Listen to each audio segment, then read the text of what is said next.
Apollo, god of music.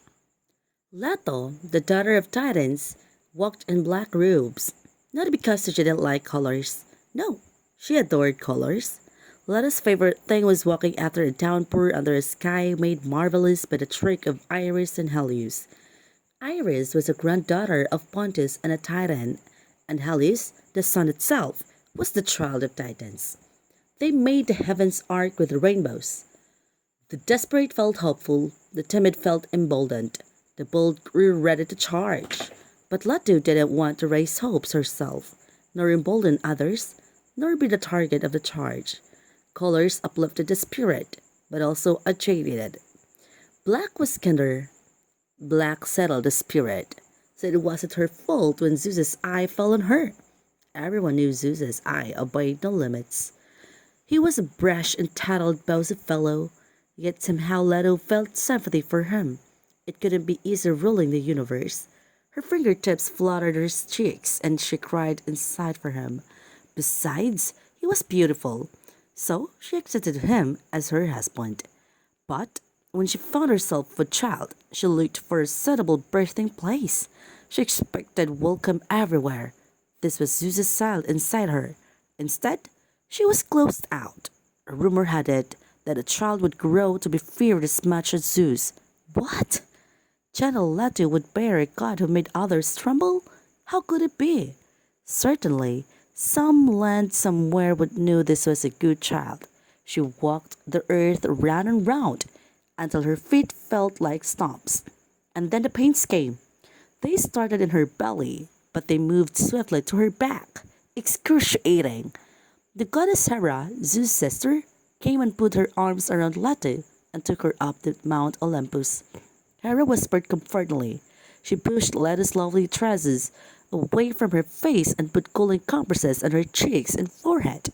Leto understood Hera's acts for what they were, the product of envy. Hera had become Zeus's next wife shortly after she had been with Leto, but Hera was not yet with child. It didn't matter why Hera was helping her, though. Leto clung to her in raw need.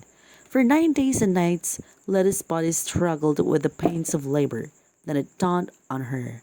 Water! She needed to float in water.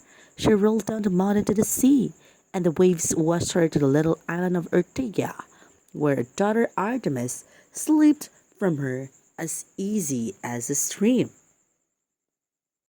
It runs downhill. What a relief! They set out traveling overseas back to Olympus, so Leto could present Artemis to her father. Yet almost instantly the pains returned. Leto barely made it to the rugged Isle of Delos in time. She dragged herself in the Scythian heel, her daughter tied to her chest, and still kneeling, cast her arms around the lone palm tree, whereupon the second child came forth, leaping into the light. Apollo! His very cry was music. He was strong and beautiful, faultless, faultless. Came the chorus that ached Leto's thought, for all the goddesses had gathered, from the shyest nymph to grand Gaia. Zeus had had many children by many wives, but this was the first son, a true cause for celebration. They washed by and swathed him in white and fastened a golden band around him. The rocky Isle of Delos burst into bloom with flowers of every color, challenging the rainbow. Nearly overnight, Apollo grew into everything his father hoped. He declared himself unswervingly loyal to Zeus and carried with him a bow and arrows to protect the will of his father. No one dared cross to this archer, who never missed a mark. Yet there was something of his mother in him still.